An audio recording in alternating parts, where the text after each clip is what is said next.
Ties come in a variety of colors, patterns, and textures. And no matter your age or profession, ties provide you with an opportunity to stand out in a crowd. So whether you're dressing for work or a special occasion, a skillfully knotted tie will allow you to make a lasting impression. Oscar Wilde once said that a well-tied tie is the first serious step in life, and he was right. On more than one occasion, I've attended meetings where the speaker stepped up to the podium with a crooked tie, or, worse yet, a carelessly knotted tie. Naturally, my eyes went directly to his neck, concentrating initially on his tie rather than his presentation. And much like women will use a pin or a scarf to accessorize their outfit, you should look at your tie as an artistic accessory. More importantly, consider your choice in knots as the final piece to your wardrobe. After all, you choose a tie to accent your wardrobe. Make sure you accent your tie with the proper knot. There are 5 different tie styles making up the foundation of today's fashion, so let's get started. They are the 4-in-hand, the Windsor, the half Windsor, the Shelby, and the bow tie. Now don't laugh. Although it isn't overly popular right now, the bow tie definitely makes a bold statement. Now not everyone has the proper build or personality to wear the bow tie, but you do take notice of the person wearing one, right? Well, we'll get to this in a moment, but first, we'll cover one of the more popular knot styles, using a contemporary style tie, the 4-in-hand, also known as the simple knot. The 4-in-hand knot is the smallest and most precise of knots, dating back to the days of the coach and 4 in England, when the coachmen would tie their ties using this method to prevent them from flying in the wind while they were driving the team. Okay, let's start with the basics. Begin by draping the necktie around the collar, with the seam lying along the collar facing in. The wide end of the tie should be on the side of your dominant hand. If you're right-handed, then start on the right. First, let's walk through the steps of the 4-in-hand. Start with the wide end of the tie on your right and extending a foot below the narrow end. Cross the wide end over the narrow end and back underneath. Continue around, passing the wide end across the front of the narrow end once more. Pass the wide end up through the loop between the knot and your neck. Pass the wide end down through the knot in front. Draw the knot up tight to your collar by holding the narrow end of the tie and sliding the knot snug. Now let's walk through the 4-in-hand again. Turn up the collar and button it at the neck. This allows the necktie to glide gently along the collar without wrinkling or stretching the fabric. Begin with the wide end of the tie on the side of your dominant hand and extending about a foot below the narrow end. Notice that on most ties, a diagonal seam is about midway on the tie. This is usually a good gauge as to where to make your first cross. Cross the wide end of the tie over the narrow end and back underneath. Bring the wide end over the front and then pass it up between the neck and the knot, holding the loop open with your left finger. Pass the wide end down through the knot. And notice that by tucking the loop through with your index finger of the right hand, this allows you to maintain the knot while you pull the material through. And this goes for all knots. Shape your knot and draw it up tight. Turn down the collar. And there you have a nice, clean 4-in-hand. Next, we'll help you master the half Windsor. Now pay close attention because I'm about to reveal a new twist to the traditional directions. Why is this necessary? Well, the half Windsor has always appeared to be a little lopsided, until now. Start with the wide end of the tie on your right and extending a foot below the narrow end. Cross the wide end over the narrow end and wrap it back underneath. Bring the wide end up towards your face and turn down through the loop to your right, not your left. This is the new twist. Traditional directions say to go to your left. However, we found that bringing the wide end to your right results in a more symmetrical knot. This allows you to pass the wide end around the front from your right to left.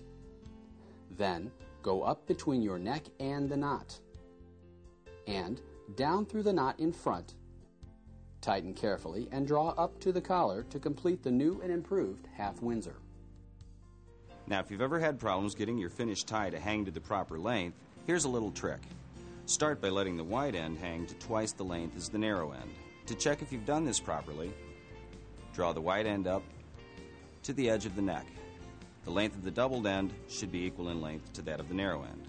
Now you'll want to experiment with any new tie though, because there are a number of variables that affect the length of the final tie. The thickness of the material and the length of the tie itself, the thickness of the neck and the length of the torso. Also, knot styles require differing lengths of material, so you'll want to vary the point at which you make your first cross. Now let's step through the half Windsor once more.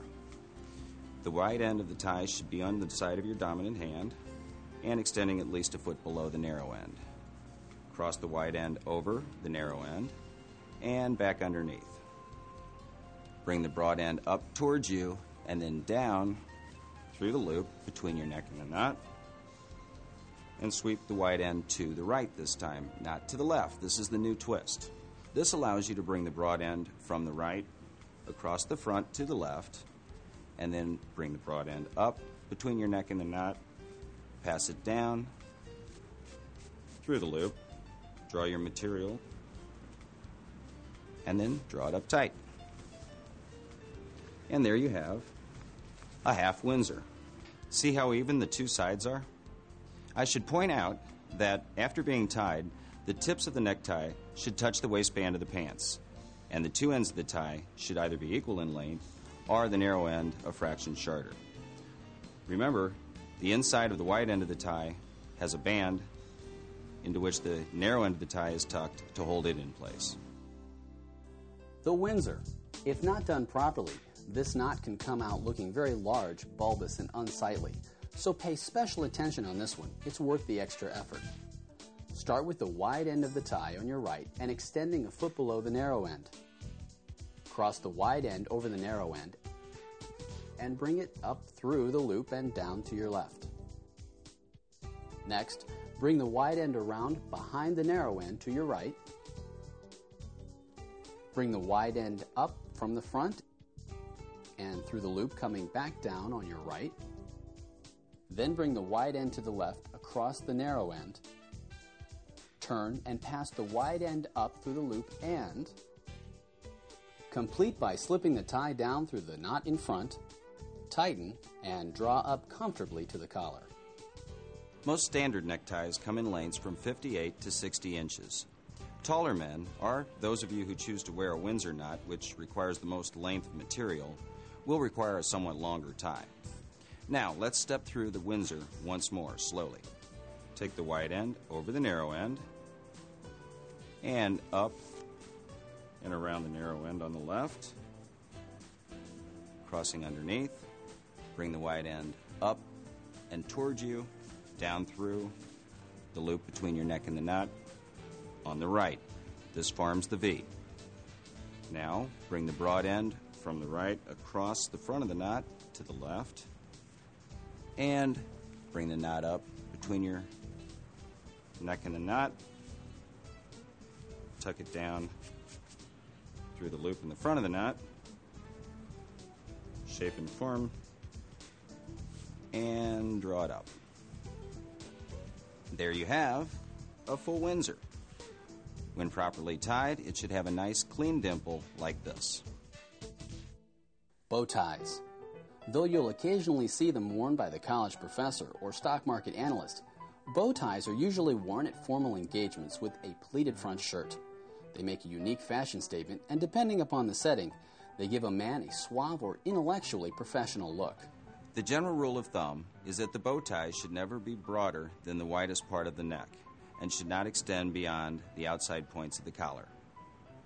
Start with the end in your left hand, 1.5 inches below that in your right hand. Cross the longer end over the shorter end and pass up through the loop. It's important to make sure the tie is snug against your collar at this point. Form the front loop of the bow by doubling up the right side and placing it across the collar points. Hold this front loop with the thumb and forefinger of your left hand. Drop the long end down over the front. Using your forefinger, push the hanging end of the tie up behind the loop in front and poke the resulting loop through the knot behind the front loop as shown. Even the ends and tighten. It's really not as complicated as it looks. Here, let me show you. Begin with the left side, 1.5 inches longer than the right side. Cross the long side over the short and up underneath. Now, here's a little trick. Tighten at the neck and be sure to even up the two ends. Now, draw the lower portion up and double it over on itself. Now sweep the top end over the front and then poke in from behind. Draw it through. Turn down your collar.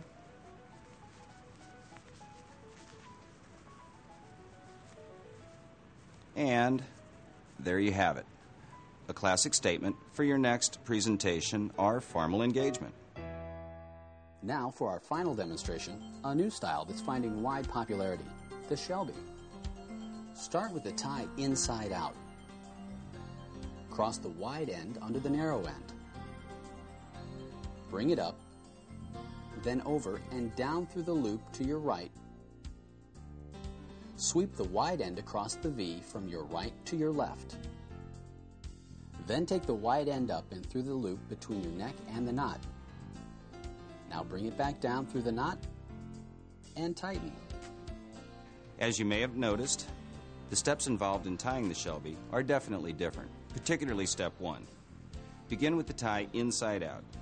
Cross the broad end of the tie under the narrow end and draw the wide end up towards you and down between your neck and the knot. Sweep the broad end to the right. Now pass the broad end across the front of the tie from right to left. Bring the wide end up between your neck and the knot and down through the loop in the front. Draw your material down, shaping. Drop your knot to the collar. Lower your collar. And there you have the most recent addition to the classic collection of knots, the Shelby. See how nicely it dimples?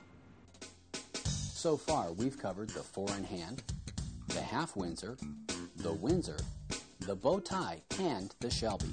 Now, every time you tie one of these knots, you'll inevitably need to remove the tie. So here's one final trick you may not be aware of, and this works with all the knots we've shown you with the exception of the bow tie. Simply grab the skinny portion above the knot and pull the material through. Then, if you've properly knotted the tie, pull the two ends apart and the knot should remove itself. Every day we're judged by how we present ourselves. The tie you select says a lot about you. It's an excellent way for you to express your imagination, artistic flair, and personality. Master just 2 or 3 of the special knots presented here, and you'll not only stand out as someone who takes pride in their appearance, but as someone who takes their career seriously as well. And if you're not a business professional, don't limit yourself to just tying these knots for weddings and graduations. In recent years, there has been a casual dress renaissance, which has brought about the newborn luxury jeans look. Jeans, together with a classic style jacket. And when accessorized with a tie, the result is perfect for those casual office Fridays, an evening out, or any other event that requires that in-between look, somewhere in between casual and dress. So, whether you wear a tie daily, or whether this is the first time you've ever tied a tie, we hope the information presented here will help you look your best. Until next time, thanks for watching Ties to Success.